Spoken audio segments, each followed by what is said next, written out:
한 번 더. 의의 성읍 신실한 고을. 이 좋은 말씀이 어디 있냐면 26절의 말씀인데요.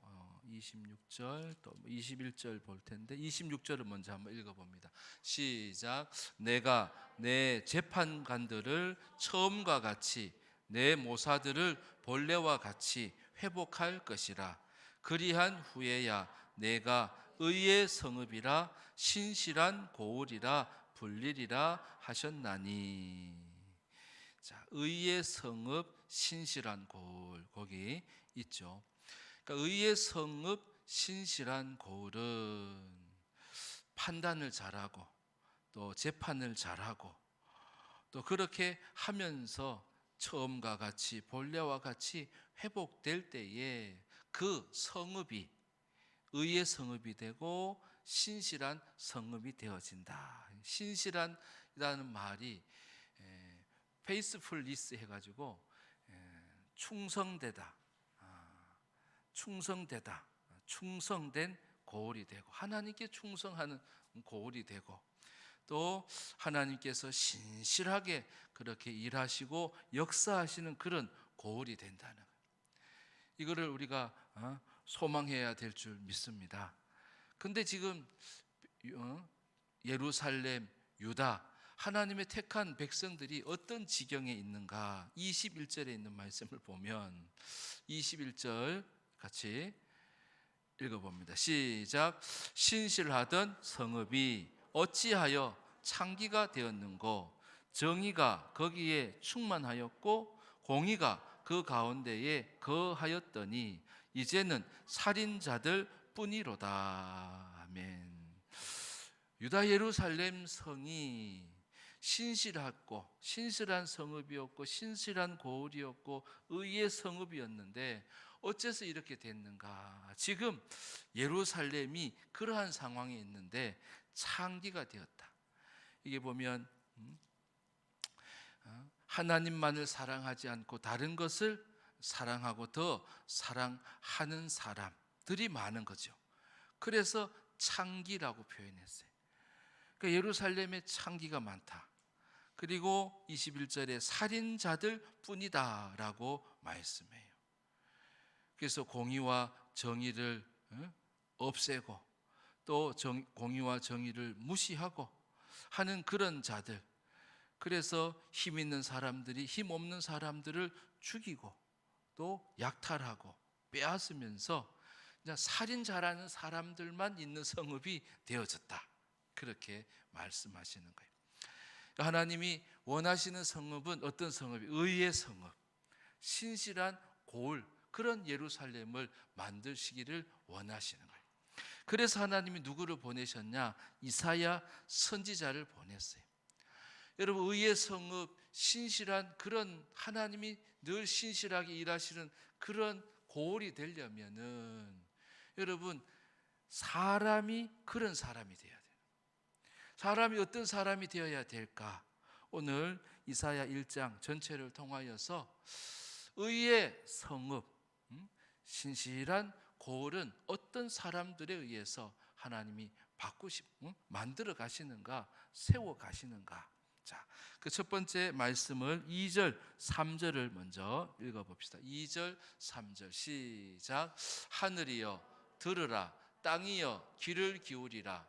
여호와께서 말씀하시기를 내가 자식을 양육하였거늘 그들이 나를 거역하였도다. 3절 소는 그 임자를 알고 나귀는 그 주인의 구유를 알건만은 이스라엘은 알지 못하고 나의 백성은 깨닫지 못하는도다 하셨도다.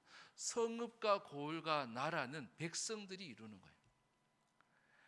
그리고 그 하나님의 택하신 백성들에 의해서, 이스라엘 사람들에 의해서, 또 나의 백성들을 통하여서 성읍을 만들어 갈 텐데, 그 백성들이 어떤 백성이냐면 하나님이 자녀로 삼았다, 자식으로 삼은 백성인 거예요.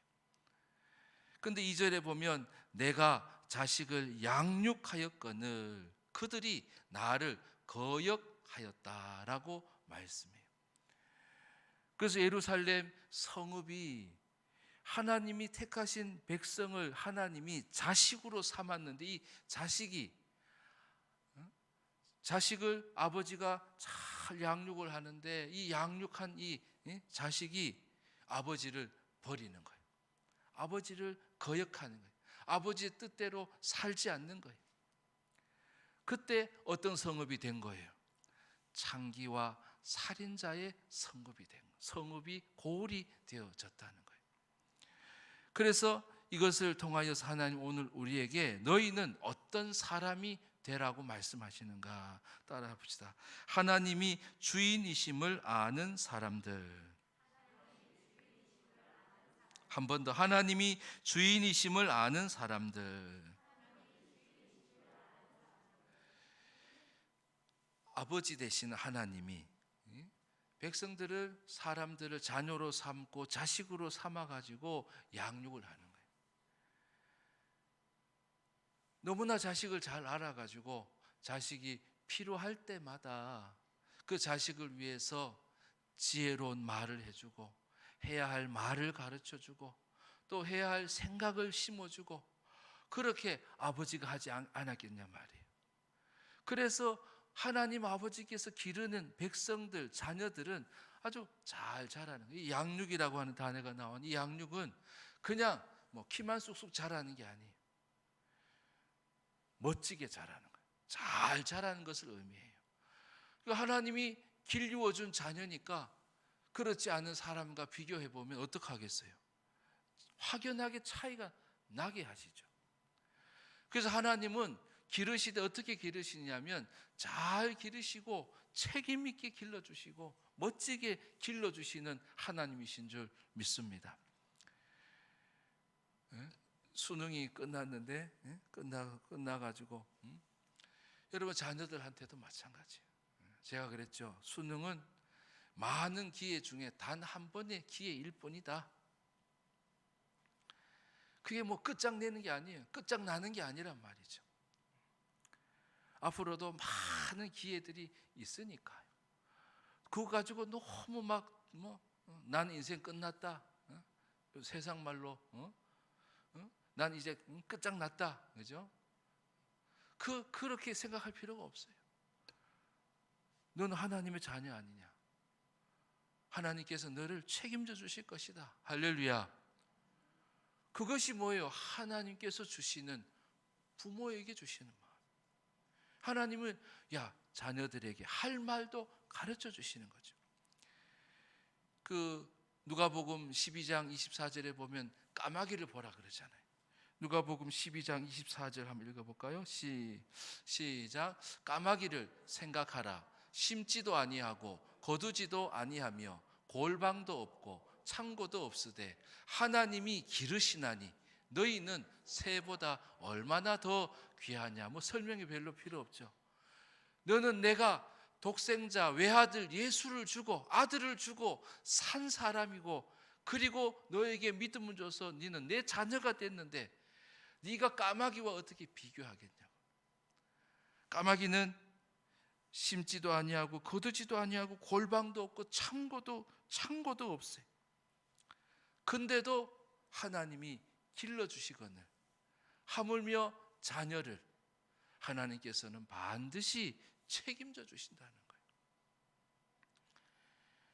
여러분, 하나님이 내 인생을 책임져 주셔서 세상의 어떤 다른 하나님을 알지 못하는 자들과는 멋진 다른 인생으로, 아주 훌륭한 인생으로 하나님께서 삼아주심을 여러분 믿으시기를 바랍니다.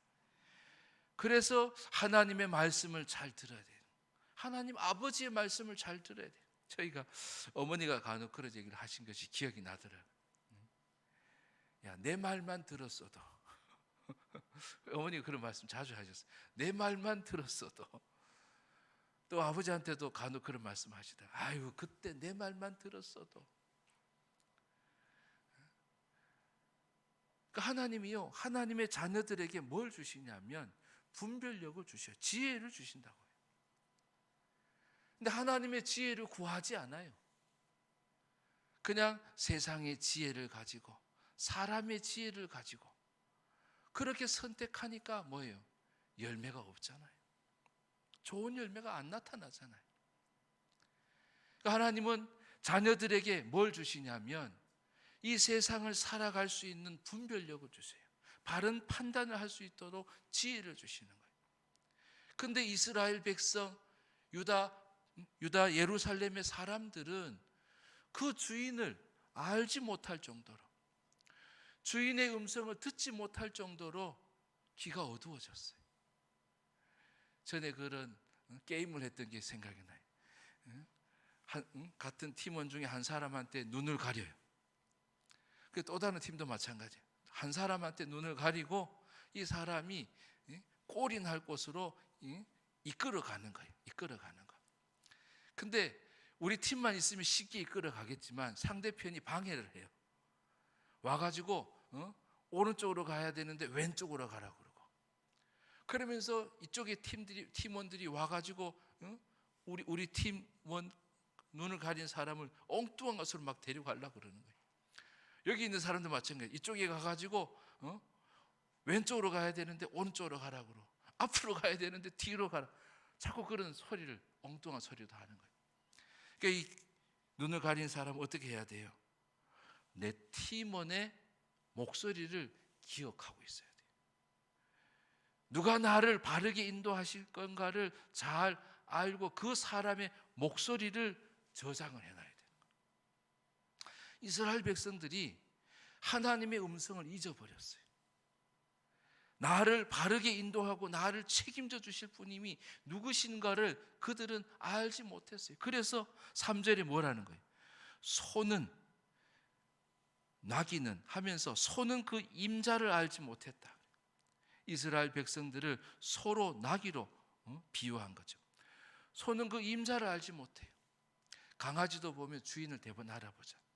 소도 마찬가지겠죠. 자기는 늘 풀 먹여주고 물을 떠다 주고 하는 그러한 주인을 소도 잘 아는데, 이스라엘 백성들은 자기의 주인을, 자기의 임자를, 값주고 산 하나님을 알지 못하는 거예요. 나귀도 주인의 구유를, 주인이 나를 위해서 늘 먹이던 그 구유를, 이 나귀가 내 구유가 어디 있는지조차도 알지 못하는, 나를 위해서 먹여주고 먹이려고 그 음식을, 밥을, 모이를, 풀떼기를 거다가 늘 넣어주는데 이 나귀는 주인의 구유, 자기를 위한 구유조차도 찾지 못하는 거예요. 어디냐? 그럴 정도가 되어졌다는 거예요. 그러니 의의 성읍이 되지 못하고 신실한 고울이 되지 못하는 거예요. 창기와 같은 성읍이 되어져 버리고 살인자들이 있는 그러한 성읍이 되어진다는 거예요. 그래서 의의 성읍을 만들어가고 신실한 고울을 만들어가는 그런 사람들은 내 주인이 하나님이심을 잘 알고 그 가운데 있어야죠. 목자가, 양이 목자의 소리를 알아야, 사인을 알아야죠. 그 길은 안 된다, 그 길은 가지 마라, 그 길은 네가 가고 싶은 길이지, 네 욕심이지, 너를 위해서 그 길로 가려고 하는 거 아니냐, 그 길은 내가 원하는 길이 아니야 하면서 주님이 목자께서 말씀해 주시는 그 사인을 우리가 들을 줄 알아야 되는 거예요. 그것이 훈련이 안 돼 있으면 뭐예요? 엉뚱한 소리를 듣고 쫓아간단 말이죠. 근데 가보면 어때요? 사망의 길인 거예요. 망할 수밖에 없는 거예요. 하나님이 진노할 수밖에 없는 그런 길로 이끌게 된다는 거예요. 이스라엘 백성들이 자꾸 그렇게 해버릇했단 말이에요.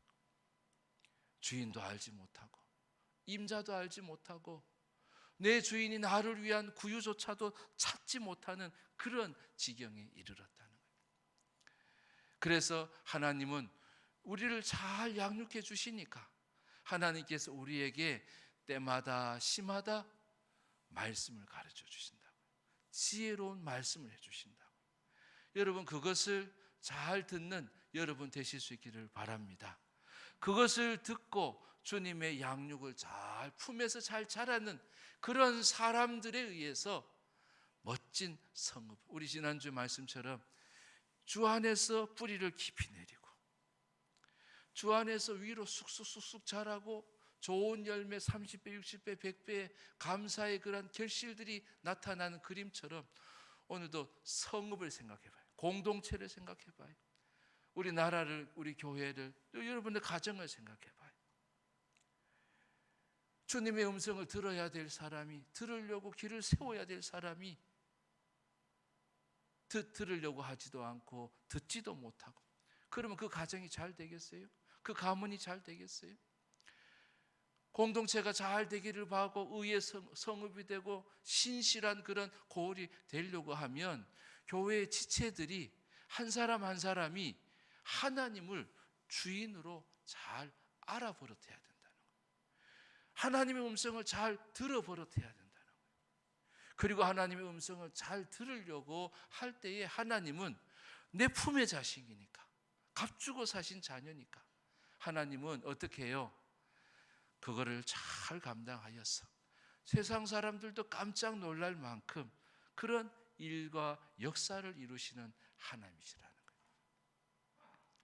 그래서 하나님을 주인으로 잘 알고 또 하나님의 길리워 주심을 잘 받는 우리 모두가 되어질 수 있기를 바랍니다. 그때 하나님은 의의 성읍과 신실한 고을을 만들어 가신다고 말씀하시는 거예요. 하나님은 제사법을 가르쳐 주셨어요. 그래서 여러 경우에도 다 제사할 수 있도록 여러 가지 제사, 다시 말해서 예배를 드리는 방법을 가르쳐 주셨어요. 근데 하나님은 지금 예루살렘, 하나님의 택한 백성들의 예배를 역겨워하고 계시다고 말씀해요.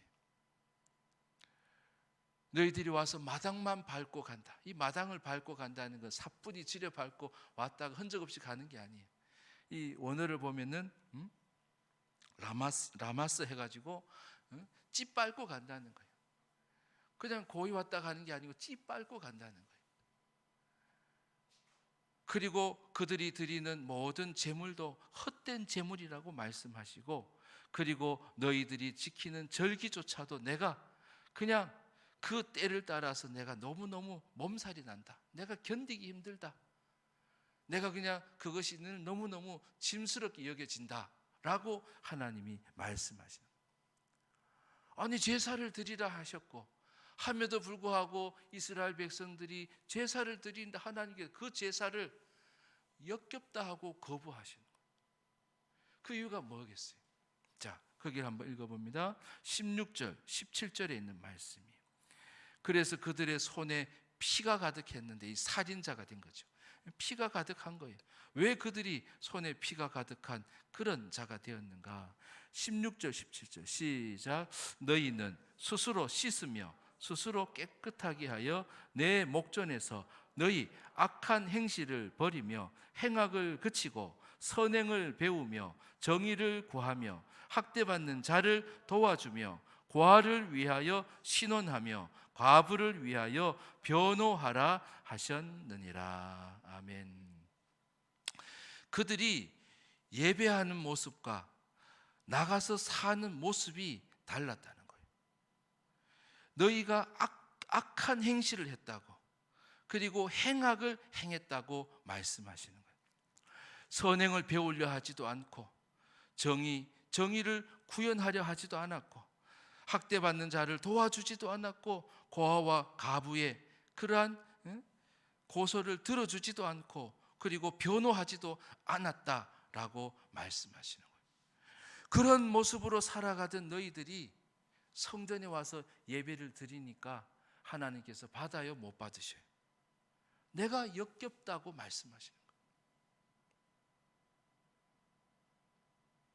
그래서 의의 성읍을 오늘도 세워가는 사람들, 만들어가는 사람들, 그리고 신실한 고을, 하나님이 일하시고 역사하시는 고을을 만드는 사람은 어떤 사람이냐 말이에요. 따라합시다. 삶과 예배가 일치되는 사람들. 아멘이십니까? 아멘이십니까? 삶과 예배와 삶이 일치가 되기를 하나님이 원하시는 거예요. 그 일치가 깨어졌어요. 불일치가 되어졌어요. 그랬을 때에 창기의 성읍이 되었다고 말씀하셔요. 살인자의 성읍이라고 말씀해요. 공의도 없고 정의도 없고 약자들을 도우려고 하지도 않고 약자의 것을 빼앗으려고 하는 그런 자가 뭐예요? 손에 피를 가득 묻히고 오는 거예요.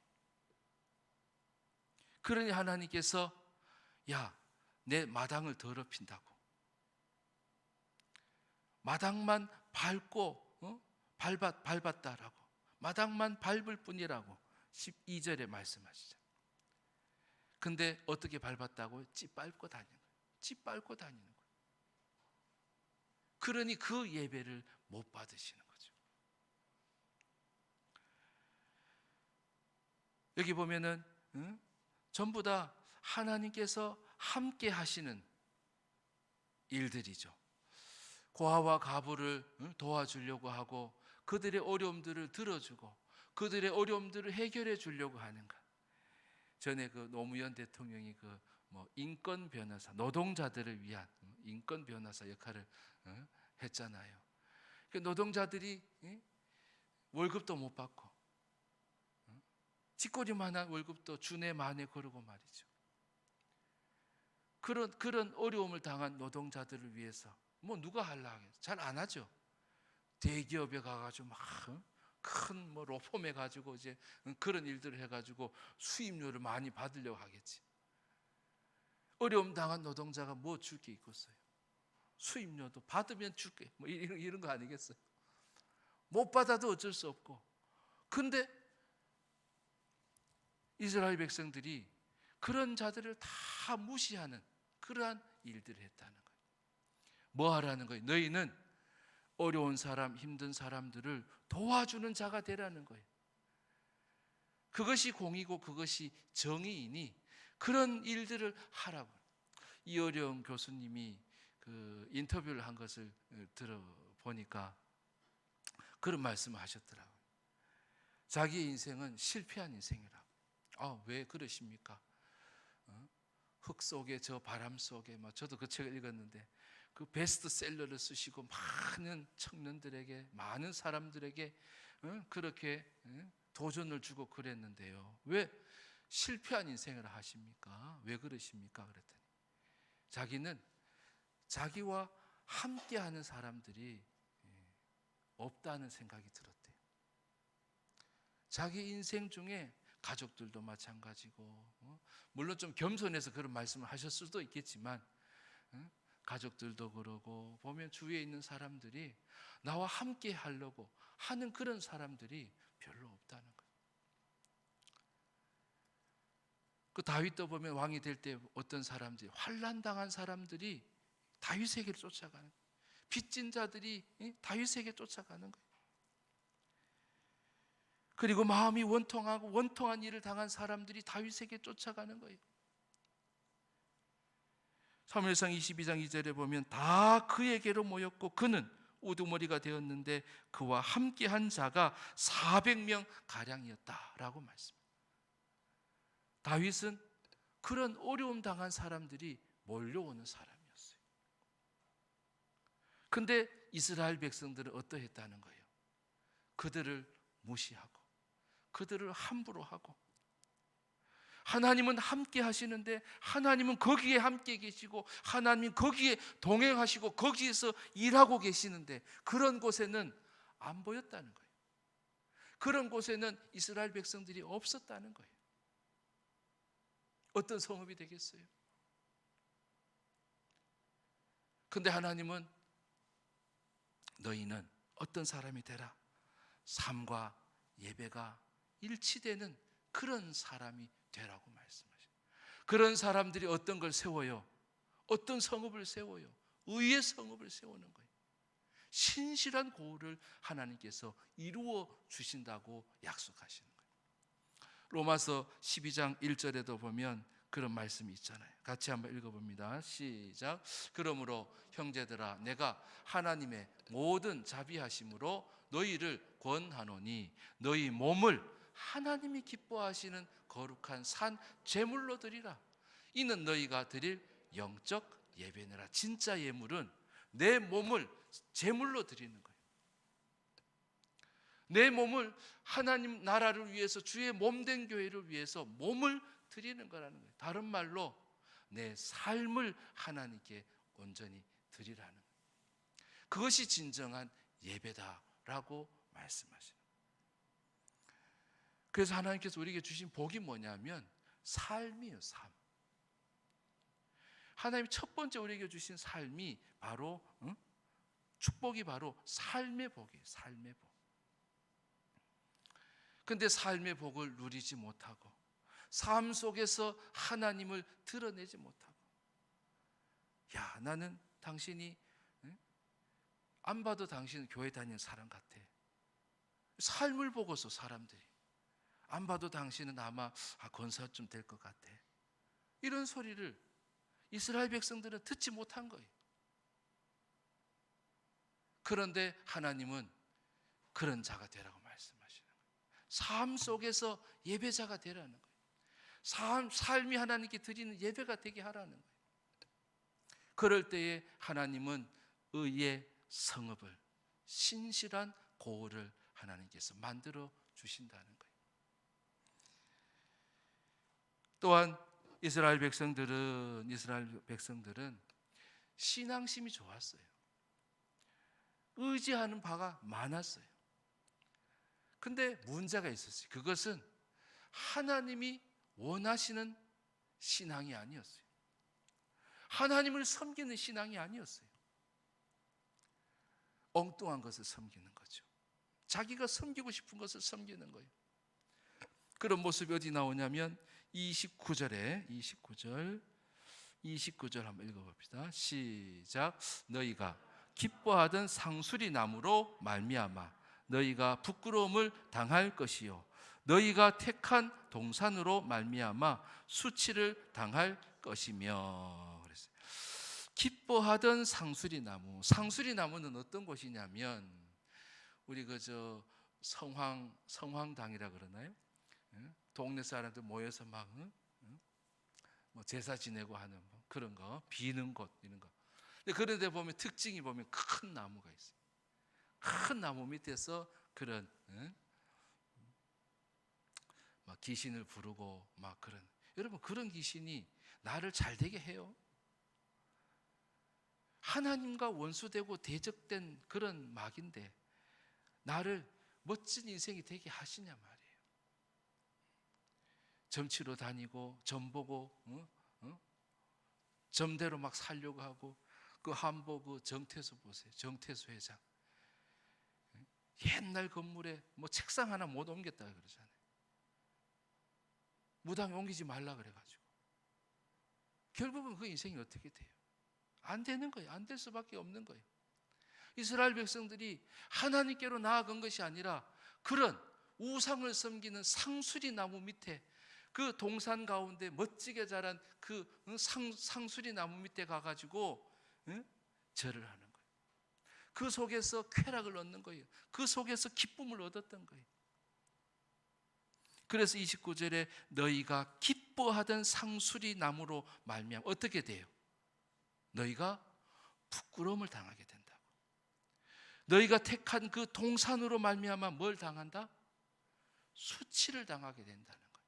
그리고 하나님께서는 심판하셔서 그들을 어떻게 해요? 30절에 보면 너희는 잎사귀가 마른 상수리 나무 같을 것이고 물 없는 동산 같으리라고 말씀하셔요. 동산에 물이 없어요. 나무의 잎이 다 바싹바싹 마르고 수치를 당하게 하고 부끄러움을 당하게끔 그렇게 하나님이 하셨다는 거예요. 하나님이 뭘 사랑하라고 말씀하시냐면 나를 사랑하라고, 나를 사랑하는 백성이 되라고, 나를 사랑하는 성도가 되라고, 나를 사랑하는 직분자가 되라고 말씀하시는 거예요. 따라합시다. 하나님만 사랑하는 사람들. 하나님만 사랑하는 사람들. 그러니까 우상을 섬기는 아합 왕들, 이세벨이 우상도 가져오고, 그래서 백성들이 다 그 이세벨 풍요를 준다니까 말이에요. 그 속에서 기쁨을 얻으려고, 그 속에서 쾌락을 얻으려고 한 거예요. 근데 그것이 전부 다 부끄럽고 수치를 당하는 것이 되어졌어요. 하나님을 사랑하는 자들은 어떻게 하겠어요? 시냇가에 심은 나무처럼 잎이 항상 푸르고, 할렐루야, 마르게 하지 않으신다는 거예요. 철마다 뭘 줘요? 열매를 주신다는 거예요. 시편 1편 3절에 같이 읽어봅시다. 시작. 그는 시냇가에 심은 나무가 철을 따라 열매를 맺으며 그 잎사귀가 마르지 아니함 같으니 그가 하는 모든 일이 다 형통하리라. 여러분, 이런 형통의 복이 우리 모두에게 있기를 주의 이름으로 축복합니다. 하나님 우리를 형통케 하시는 거예요. 뭐에 붙잡혀야 돼요? 하나님께 붙잡혀야 되는 거예요. 하나님만 의지해야 되는 거예요. 그럴 때에 내 인생이 시냇가에 심은 나무와 같은 인생이 되게 하신다는 거예요. 그 교회 공동체에 그런 성도들이 있을 때에 그 교회 공동체를 의의 공동체로 만드신다는 거예요. 할렐루야. 하나님이 신실하게 일하시고 그러한 신실한 고울로 하나님이 만드신다는 거예요. 예수님께서 이 땅에 오실 때에 보면 큰 동네에 오시지 않았어요. 미가서 5장 2절에 보면 예수님이 어떤 동네에 오셨어요? 같이 한번 읽어봅니다. 시작. 베들레헴 에브라다야, 너는 유다 족속 중에 작을지라도 이스라엘을 다스릴 자가 내게로 나올 것이라. 그의 근본은 상고에 영원에 있느니라. 베들레헴 에브라다. 에브라다는 베들레헴의 다른 이름이에요. 다른 지명이 아니고 똑같은 지역인데 베들레헴 에브라다야, 너는 유다 족속 중에 작을지라도. 여러분, 우리가 작지요. 우리가 우리 십자가 이렇게 세우고 할 때 제가 위에 옥상에 올라가 보면 밑에 이렇게 보면 사람이 너무 작아요. 그만큼 높아요, 위에가. 근데 어제 안수 집사님이 종탑 하시는 분이 올라가 가지고 자기는 날 다람쥐래. 태권도 5단이고 특전사 나왔다고 그러고. 근데요, 사람이 작거든요. 근데 이 작은 사람도 큰 자가 되게 하셔요. 작은 교회도 큰 교회가 되게 하셔요. 누구와 함께하면? 예수님과 함께할 때. 베들레헴이 에브라다가 이제 작은 동네가 아니라는 거예요. 여러분, 우리 교회도 작은 교회가 아니고 예수님으로 인해서 하나님께서 키워주시는 큰 교회가 되어질 것을 믿으시면 아멘. 의의 성읍이 되어진다는 거예요. 신실한 고을이 되어진다는 거예요. 뭐 할 때? 하나님을 주인으로 알고 주인의 음성을 잘 들을 줄 알고, 그리고 주님이 일하시고 주님이 함께 하시는 곳에 거기에 함께 참여하고 동행하는 삶과 예배가 일치된 그런 자가 되어질 때, 왜 형통치 못하겠어요? 왜 형통의 열매가 없겠어요? 하나님은 나는 너에게 삶을 복으로 주셨고, 그래서 삶 속에 내가 함께하고 너도 내가 함께하는 삶을 살라고 말씀하시는 거예요. 그리고 나를 예배하는 자가 되라. 그리고 다른 것을 의지하고 다른 것에 기쁨을 구하지 말고 다른 것에 풍요를 구하지 말고 상수리 나무 동산에 가지 말라는 거예요. 오직 하나님을 바라보고 하나님께 기도하고 하나님 오죽하면은 기도하는 손을 들 때 내가 못 본 척 하겠다고. 그 기도할 때 그 기도 소리를 안 들으려고 길을 막는 거예요. 헛된 것을 사랑하는 거예요. 헛된 것을 의지하는 거예요. 삶이 예배의 모습과 너무 다른 거죠. 그리고 주인이 누구인지도 알지 못하는 그러한 자들이 되지 말라고. 의의 성읍 신실한 고울은 하나님이 주인이심을 아는 사람들에 의해서, 삶과 예배가 일치된 사람들에 의해서, 하나님만 사랑하는 사람들에 의해서 하나님은 그런 성읍을, 그런 고울을 만들어 주시겠다고 약속하시는 거예요. 이런 성도들, 이런 지체들, 또 어느 곳에서든 이런 사람들이 다 되어지기를 주의 이름으로 축원합니다. 기도하겠습니다. 죄와 사망, 영원한 불못